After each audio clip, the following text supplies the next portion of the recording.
Hi, I'm Mika. I had planned to expand on nonverbal communication because I found nonverbal communication more interesting and simpler to expand on it. I had even found some theories that I can use to expand on my paper, but I later decided to do miscommunication. In class, we discussed miscommunication. We even described miscommunication and talked about the causes of miscommunication. In my paper, I'm going to talk about the causes of miscommunication at workplace.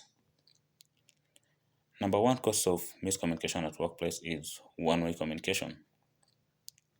One-way communication happens when the speaker doesn't open the floor for further discussion.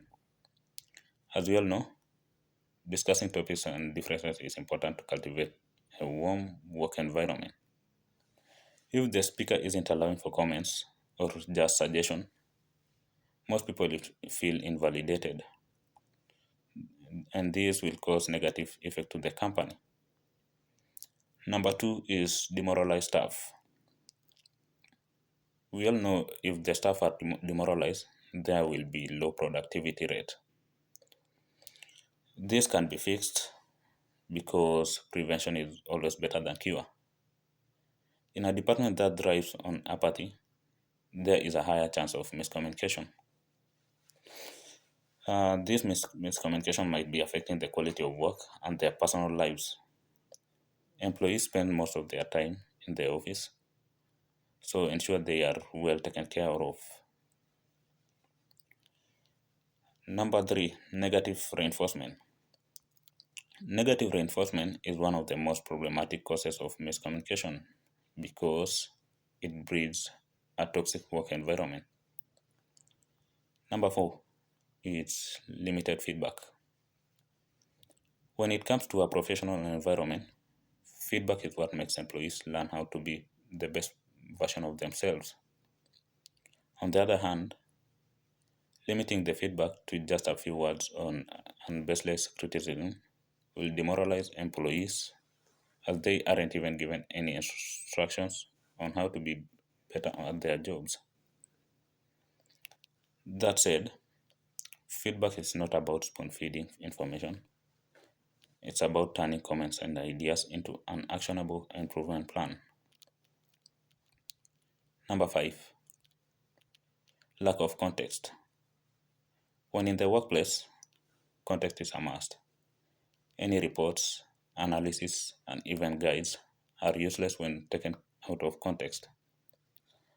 Lack of context when communicating with someone is a major cause of miscommunication, because the listener may assume one thing and the speaker may assume another thing. These communication barriers leads them to agree on a certain term without fully understanding what is being said. Number six is unclear message. One of the main goals of communication is to send a message clearly and consciously, but we fail to address the topic, the subject, or the point of the message. This will lead to a misunderstanding. This causes poor communication between managers, team members, and even the executives in the workplace. Number seven, poor management.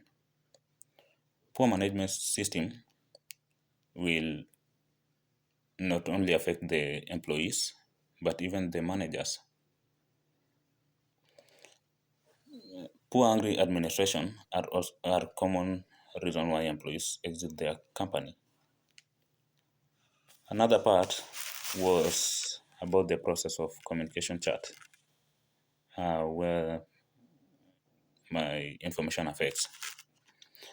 Number one, it affects the sender because when the sender communicates and the receiver doesn't understand what the sender meant, there will always be a miscommunication, and the receiver might do a different thing, unexpected, other than what the sender had planned. It will also affect the receiver because the receiver might do a wrong thing unintentionally, hence producing a negative response to the sender. Another part was what changes or improvement are needed in my theory. I think the changes that I might need to make is on the part of the process of communication. I will expand on the causes of miscommunication, maybe to add more points on it, which I will do it over the weekend. Yeah, that's it. Thank you for watching.